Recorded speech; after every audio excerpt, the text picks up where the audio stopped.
depuis mon enfance, la cuisine, elle est vraiment... J'aime trop. La cuisine est faite pour apprendre. Je viens de découvrir la cuisine groupée et je trouve que c'est génial. Je trouve que c'est aussi un moyen de faciliter la communication entre les gens parce qu'on est pris par ce qu'on fait et du coup ça peut permettre de déborder, de parler d'autres choses, quoi. Ça met les gens en lien. Tout le monde veut donner quelque chose de soi.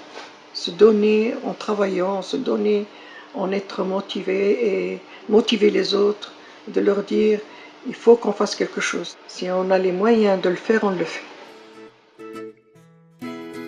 Convaincus de l'intérêt de la cuisine comme outil de changement pour tous, 13 personnes de différents horizons ont fait le voyage de Bruxelles à Montréal, où les cuisines collectives existent depuis plus de 30 ans. Notre objectif est alors de s'inspirer de leur longue expérience pour construire les bases d'un projet de recherche-action participative et d'un réseau de cuisine de quartier.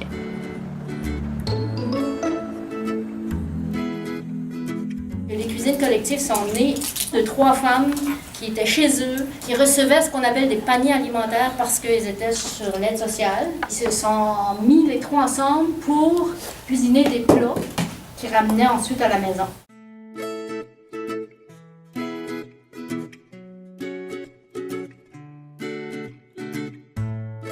C'est des gens différentes origines, les âges, ça varie. Ils choisissent 3 recettes. Ils ont droit à 6 portions par recette. Après, on sort les ingrédients et les achats. Et chacun va partir avec une liste d'achats et on revient le jour même, le jour de la cuisine, avec les achats et la facture. On a des cuisines halal, on a des cuisines végétariennes, on a des cuisines avec des produits organiques seulement. Les pâtes sont une grande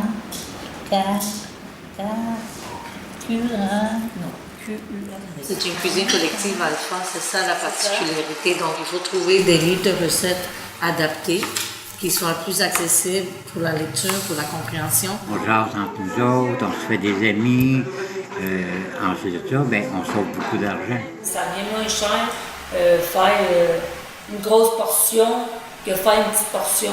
On peut se retrouver via l'alimentation si socialement on est insécure, on n'ose pas, il y a un outil qui est à disposition qu'on peut se concentrer dessus, puis le reste va venir se passer par-dessus par la suite. Mais pas juste pour la cuisine, c'est pour rencontrer le monde, parler avec le monde.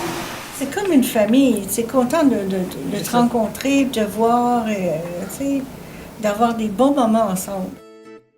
Un groupe de cuisine collective, c'est au minimum 3 personnes qui mutualisent leur temps, leur argent et leurs compétences pour cuisiner ensemble pour la maison.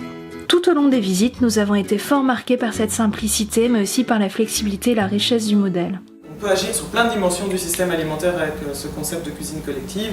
On peut agir sur le gaspillage, on peut agir sur l'achat de produits locaux, on peut agir sur la diminution de viande, on peut agir sur... En plus de ça, il y a de plus-values complémentaires sur d'autres dimensions. Alors, il y a la lutte contre la pauvreté, l'intégration, l'interculturalité, la mise à l'emploi, la sortie de l'isolement. Après toutes ces visites, nous avons encore beaucoup de pistes à explorer, de choses à inventer, mais aussi de nombreux questionnements. Qu'est-ce que nos usagers vont ressortir? En fait, moi je me dis il faut qu'on reprenne le même et qu'on dise ok, qu'est-ce que vous avez besoin? Et qu'en fait nous on soit le soutien pour faire émerger leurs besoins. Comment est-ce qu'on peut imaginer le droit de l'alimentation saine pour tous, tout en changeant le système alimentaire? Je crois que l'alimentation de base des Canadiens n'est pas la même que la nôtre. Et donc, nous, on partira d'ailleurs et donc le saut qualitatif sera différent. Imaginez chez vous 1400 cuisines collectives qui remplissent des frigos des gens et qui font de l'éducation et une saine alimentation. Je pense que vous avez tout à y gagner.